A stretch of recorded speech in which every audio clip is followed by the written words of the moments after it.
साधु और सच्चा सुख।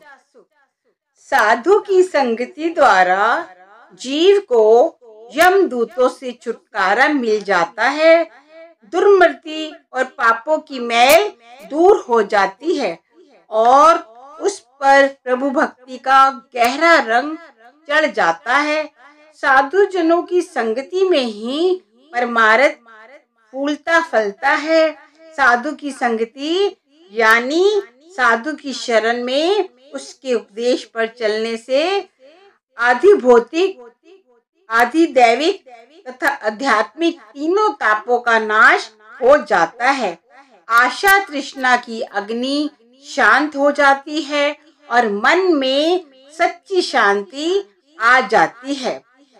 अपने प्राण साधु कृपा से जन्म मरण के दुख दूर हो जाते हैं। वास्तव में सतगुरु की कृपा से ही परम पद की प्राप्ति हो जाती है। मुंह, कान और आंखों को बंद करके ध्यान को आंखों के निचले भाग से समेटकर आंखों से ऊपर स्थिर करना। ध्यान आंखों से ऊपर त्रिकुटी के मध्य में पूरी तरह स्थिर हो जाने पर आंखों से नीचे का भाग शून्य हो जाता है। इसे संत मत में पूर्ण एकाग्रता समाधि या शून्य समाधि की अवस्था कहा जाता है।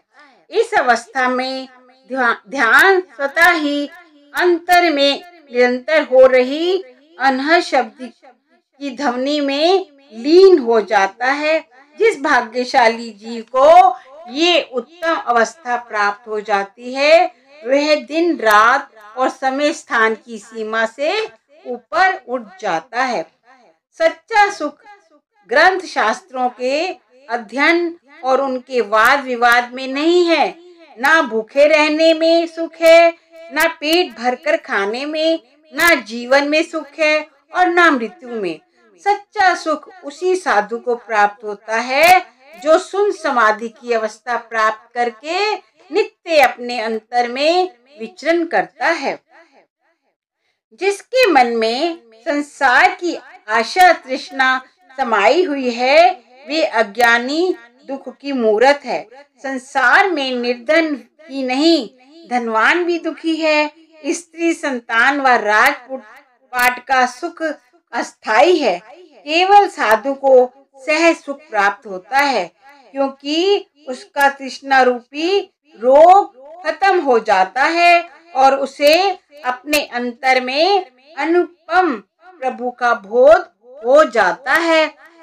ये सामर्थ्य प्रभु ने हर मनुष्य में रखी है। वर्तमान अवस्था में निर्बल अज्ञानी जीव दुखों की निरंतर चल रही चक्की में पिस रहा है, लेकिन पूर्ण साधु की शरण में जाकर वे प्रभु की भक्ति द्वारा मन इंद्रियों से ऊपर उठकर कर्मों के जाल से मुक्त होकर अपने निर्मल आत्मिक स्वरूप की पहचान कर सकता है। संसार के भ्रम जाल से पूर्णतया मुक्त होकर वे पूर्ण अद्वैत की निश्चल अवस्था प्राप्त करने में समर्थ हो जाता है।